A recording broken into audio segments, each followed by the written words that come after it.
Usually when you plan a trip to a major capital city, there's this unspoken expectation that it's just going to be exhausting. Oh, completely. Right, like you wake up early, you strap on your most sensible walking shoes, and you just prepare to battle the The crowds. crowds, the heat, the endless lines. Yeah, and your own fading stamina just to see the sights. It is basically an endurance test. It really is. You map out this beautiful, ambitious itinerary over breakfast, but by like 3:30 p.m., the history starts to blur together. Yeah, you're just desperately scanning the horizon for a park bench and a cold drink. Exactly. Well, welcome to the Travel Podcast by ExcursionPass. I am so glad you're joining us for today's deep dive. We have a great one today. We really do. And, people always tell us they love how we anticipate all your doubts and objections here on the podcast. Yeah, we try to be like that couple of friends who have actually been there, done that, and are just sharing the real details with you. Right. So you feel like you're literally right there living the experience with us while you listen. Plus, we try to keep it fun. We definitely try. So today, we are looking at how to completely bypass that classic tourist fatigue by exploring Washington, D.C.'s iconic monuments and memorials specifically after the sun goes down. Which completely changes the game. It really does. And we are pulling from two fascinating sources to understand this. First, we have a highly detailed TripAdvisor listing for a 20-year-old family-run operator, Continental City Tours. A really solid operation. Yeah. And to contrast that, we're looking at a listing from the aggregator platform, ExcursionPass, for a very similar small group night tour. Both are incredibly popular. Right. So our mission today is to unpack exactly what makes these nighttime excursions so magical, anticipate your doubts about booking a guided tour, and help you figure out if this is, the right way for you to experience the nation's capital. Which is a big decision for any trip. Definitely. Okay, let's unpack this. Why DC at night? Because on paper, if I'm looking at my itinerary, I might say to myself, well, I have daylight. I have a smartphone. Sure. Why am I trading a flexible daytime walk for a scheduled 3-hour night tour? The primary driver here is the visual contrast. I mean, the architecture of D.C. is monumental, literally. Right. We're talking about the Lincoln Memorial, the Jefferson Memorial, Martin Luther King Jr., the Vietnam and Korean War memorials, and of course the White House exterior. Yeah, heavy hitters. Exactly. And during the daytime, these are magnificent structures, but they are essentially just white marble blending into a bright sky. Often surrounded by thousands of people. Yes, exactly. But at night, they are meticulously illuminated against a pitch-black backdrop. They don't just stand out, they glow. Oh, wow. Yeah, the interplay of light and shadow highlights the engravings and the features of the statues in a way that daylight just completely washes out. Okay, I can appreciate the aesthetic upgrade, definitely. But I want to push back on the logistics for a second. Bring it on. Let's say I want to see the monuments glowing at night. Wait, I have to pay almost $100 just to sit in a van. I hear you. I mean, Uber exists, e-bikes exist, the city has a whole metro system. It does. So convince me why I shouldn't just map out my own route and hop from memorial to memorial on my own schedule. It's a completely fair question, and it really comes down to the deceptive geography of Washington, D.C. What's fascinating here is how these tours solve what I like to call the logistical nightmare of the National Mall. The logistical nightmare. Okay, explain that. Well, when you look at a map, you see this neat green rectangle, Yeah. and you think, oh, the monuments are all right there. Right, they look like they're right next to each other. But Pierre-Charles L'Enfant, who designed the city, built it on a massive, sweeping scale. Yeah. The distance from the Capitol building on one end down to the tidal basin for the Jefferson Memorial, Which is huge. and then looping all the way over to the Lincoln Memorial. I mean, you are looking at several miles of walking. Wow. Okay, so you're basically running a 10K in the dark. Exactly. Yeah. And that's just getting between them, not actually walking up the steps and exploring them. Yeah, that changes things. Furthermore, these tours don't just stay on the mall, they cross the Potomac River. Oh, really? Yeah. You're passing by the Pentagon and the Air Force Memorial over in Virginia. If you try to walk that, it's physically impossible for an evening stroll. Right, you'd be out there all night. And if you tried to coordinate ride shares in nighttime traffic for every single stop, you'd spend more time staring at your app trying to find a license plate in the dark than you would observing the Lincoln Memorial. Yeah, that makes a lot of sense. I like to compare DIY sightseeing in a place like DC to cooking a massively complex 5-course meal yourself. Oh, I like that. Right, like sure, you have total control, but you have to go to the grocery store, Prep all the ingredients, time everything perfectly, cook it, serve it, and then deal with the massive mess afterward. Yes. By the time you actually sit down to eat, your feet hurt and you're too exhausted to even taste the food. That is a perfect analogy. And to take your restaurant analogy a step further, taking one of these small group night tours is like walking into a high-end fine dining establishment. Ooh, okay. The chef has done the shopping. The sommelier has picked the wine. All you have to do is sit down, enjoy the ambiance, and let them serve you the experience. You are outsourcing the friction. Outsourcing the friction, yes. Let's talk about how they structure that fine dining comfort, because the sources show some very deliberate choices on both sides. They do. Both of these tours offer a 3-hour experience. Both promise transportation in air-conditioned vehicles between these landmarks. Which is key. Yeah, that air conditioning is not just a perk. I mean, if you've ever been to D.C. in July, you know the city was famously built on a swamp. Oh, yeah. The humidity is oppressive even at 9:00 p.m. Precisely. You don't want to be sweating through your clothes while looking at Abraham Lincoln. No, you do not. And they both strictly limit the group size, which is really the most critical mechanism for delivering that high-end feel. Continental City Tours caps their groups at 14 people, ranging from ages 3 to 99. And the ExcursionPass tour is even slightly more intimate, capping it at 12 guests. That's nice. Plus, they both provide bottled water. It sounds minor, but hydration is logistics. It absolutely is. You aren't getting herded onto a 50-person motor coach where you have to wait for 49 other people to use the restroom. Right, which takes forever. You are in a small, nimble group that can pivot quickly. So, okay, outsourcing the logistical headache makes sense to me now, but the problem arises when you actually go to hand over your credit card, right? Because you are faced with two wildly different philosophies of travel booking. Right. The landscape of how we buy travel has completely fractured. We really need to compare the platforms, the price points, and the fine print. Definitely. Because ExcursionPass and Continental represent two very different ways to buy peace of mind. Let's start with the money. Continental City Tours starts at $80 per adult, though they note the price actually varies by group size. So if you bring a larger family, the per-person cost might actually shift. On the other hand, the ExcursionPass listing has a very rigid, clear-cut pricing tier. Which is what? It's a flat $99 for adults and $79 for children. See, that difference in pricing structure tells you a lot about the back end of these operations. How so? Well, ExcursionPass is an aggregator. They want the transaction to be as frictionless as possible for a global audience, right? Mm-hmm. So they standardize the pricing. That makes sense. Whereas Continental is managing their own fleet directly, so they actually have the flexibility to offer dynamic pricing based on how many seats a family is taking up in one of their vans. Yeah, the operational logistics really highlight this difference too. Take the meeting points, for example. Yeah. ExcursionPass meets near the Grand Hyatt Washington, and they have a very strict 7:00 p.m. departure time. Very standard. Yeah, it feels incredibly centralized, like a corporate operation. Continental, however, meets down at the Smithsonian's National Air and Space Museum. Which brings me to one of my favorite details in the source material. Oh, I know what you're going to say. If you're the type of traveler who gets panic attacks trying to find a tour guide in a crowded, unfamiliar city, you will appreciate this. It's so good. Continental's instructions are brilliantly specific. They tell you to go to 401 Independence Ave, wait by their bus stop sign, and then they literally instruct guests to use Apple Maps Street View to spot the Continental City Tours sign in advance. It is highly unconventional to see that in a professional tour listing. Right.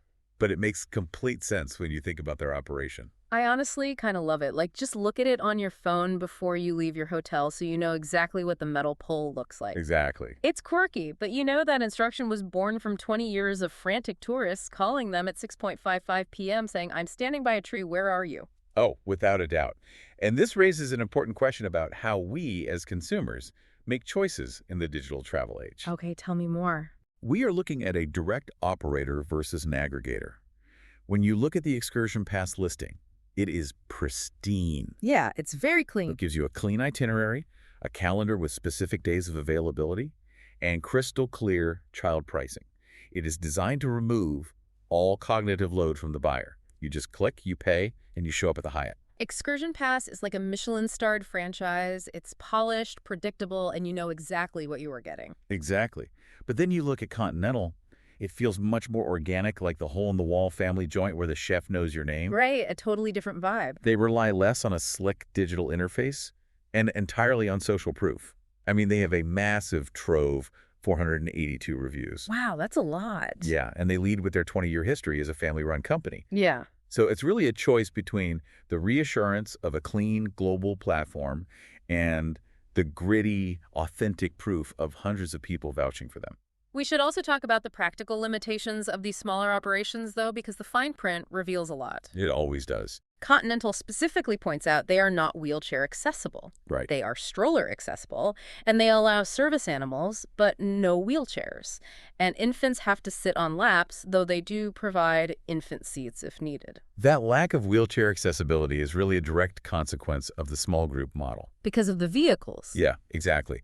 Massive corporate motor coaches often have the space and, frankly, the capital to install hydraulic lifts and secure tie-downs for wheelchairs. Sure. But a 14-passenger Ford Transit van, which is what these smaller mom-and-pop operators typically use to stay nimble and keep the group size down, simply doesn't have the structural capacity or the floor space for a lift. Right. It's just the trade-off of booking a more intimate experience. That makes perfect sense. You're trading accessibility infrastructure for agility, though both tours do offer great flexibility on cancellations. Yes, that's important. You get a full refund up to 24 hours or 1 day before the experience starts, which honestly feels like a hard requirement for modern travel. Oh, absolutely. Flights get delayed, kids get sick, you need that safety net. The post-pandemic traveler expects booking flexibility as a baseline, not just a perk.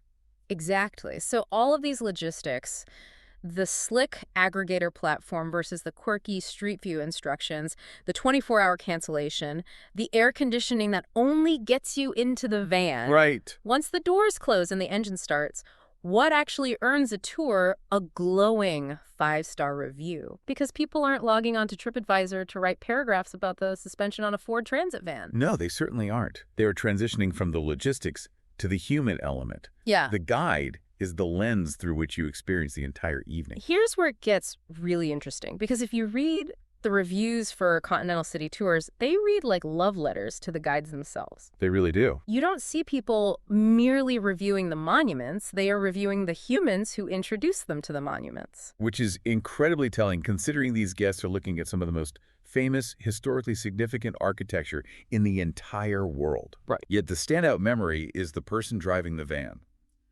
Take a guide like Helga, for example, who is featured prominently in the feedback. Oh, yeah. Helga seems to be the undisputed master of family diplomacy. She really is. One review highlights how she managed a multi-generational family tour.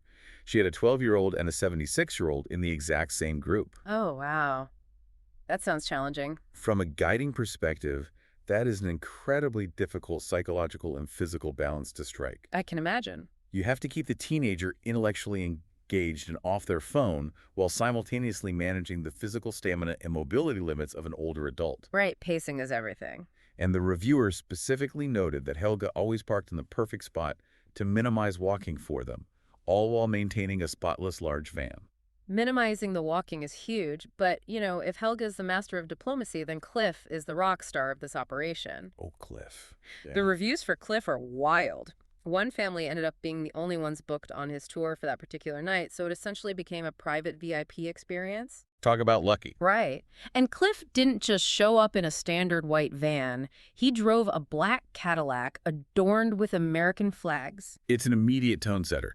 When a black Cadillac with flags pulls up in Washington, D.C., you aren't just a tourist anymore. No. You are a dignitary. It completely changes the psychology of the evening. Right. But it wasn't just the aesthetic of the car. Cliff actively customized the tour on the fly. Okay, how so? Well, he maneuvered to avoid the large crowds. He opened the car doors for them at every single stop.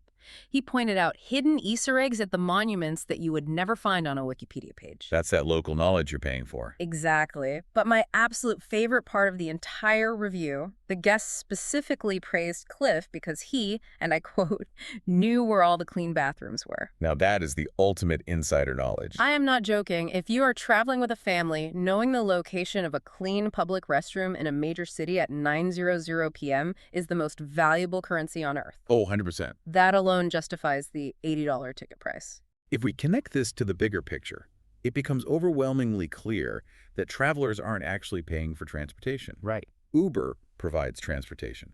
The metro provides transportation. Yeah. These travelers are paying for a curator of time and comfort. A curator of time and comfort. Yeah. When you hire a guide like Cliff or Victor, who another reviewer noted made the illuminated monuments feel magical even when it was pouring rain, you are outsourcing your anxiety. Outsourcing your anxiety. I really like that framing because when you are the one planning the trip, you carry the mental load for the whole family. You do. You are the one worrying about the weather, the bathrooms, the traffic. Exactly. A great guide takes that mental load off your shoulders. They anticipate your needs before you even have to articulate them. Right, like we try to do on this podcast. Exactly. Consider Fiona, another guide mentioned in the sources. She didn't just recite historical facts like an audio guide. She proactively gave the guests tips on where to grab good food in town afterward and even helped them stage and take their photos. And what's really striking is how these guides go off script. Yeah, this was interesting. Multiple reviews mention that guides like Sebastian and Helga ended their tours, and instead of dropping the guests back at the original meeting point at the Air and Space Museum, they went completely out of their way to drop the guests directly back at their respective hotels. Which saves the guests the hassle, the expense, and frankly, the safety concern of calling a late-night taxi in an unfamiliar city. It's just a really nice touch, and it highlights a massive advantage of the mom-and-pop model. How so? A corporate bus tour cannot legally deviate from its insured route to drop you at the Marriott. Their schedule is rigid. True. But a small group, family-run operator can look at the clock, look at the exhausted guests, and say, you know what? Let's just get you home safely. It creates a deep sense of loyalty that you just can't buy with a marketing budget.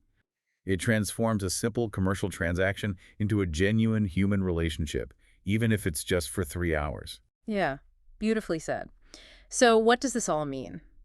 We've looked at the intense logistical hurdles of navigating the National Mall. We've explored the difference between booking through a slick, frictionless platform versus a gritty, review-backed local operator. We covered a lot. We did. And we've seen how the guides themselves elevate the experience. Whether you are a solo traveler wanting a safe, structured night out in a strange city, or you are a family trying to manage 3 different generations with varying levels of patience and foot stamina, this seems like the definitive answer. It really does. You are trading a little bit of your independent, wander-around aimlessly time for a massive upgrade in comfort, rich storytelling, and the sheer stunning aesthetic of DC at night. It really is an investment in the quality of your own memories. You aren't just checking sites off a list. You are ensuring you actually have the physical and mental energy to enjoy seeing them. Right. But there's one final layer to this that I think is worth considering, something beyond the logistics and the guides. Okay, what's that? We've talked a lot about the convenience. We've talked about the visual beauty of the white marble illuminated against the dark sky. But consider how the absence of the daytime crowds might completely change the emotional weight of these spaces. Oh. That is a really profound point. The atmosphere must be entirely different. During the day, the National Mall is a bustling, noisy, sometimes chaotic place. Very true. It's full of 8th grade school groups in matching neon t-shirts, people selling souvenirs, helicopters constantly flying overhead. It can feel like a theme park. Yeah, a bit overwhelming. But standing at the Vietnam Veterans Memorial or the Korean War Veterans Memorial in the quiet, shadowed stillness of the night, without the noise of 1,000 other tourists pressing in on you, Wow. that likely transforms the experience from a simple sightseeing stop into a profoundly personal moment of reflection. The silence of the night allows the gravity of those monuments to speak in a way they simply can't during the day. Wow. That completely reframes the whole experience for me. It's not just about getting a more dramatic photo for your social media. Yeah. It's about actually feeling the gravity of where you are standing. It's the opportunity to experience the stillness of history without the overwhelming noise of the present. Exactly. You are giving the history the space it deserves. Well, that is a beautiful and sobering thought to end on. A huge thank you to everyone for joining us on this deep dive into the nighttime magic of the nation's capital. Thanks for listening, everyone. We hope we've unpacked the logistics, anticipated your doubts, and maybe even convinced you to trade your daytime walking shoes for an evening in a black Cadillac. Until next time, skip the stressful daytime marathons, find yourself a guide who knows where the clean bathrooms are, and stay curious.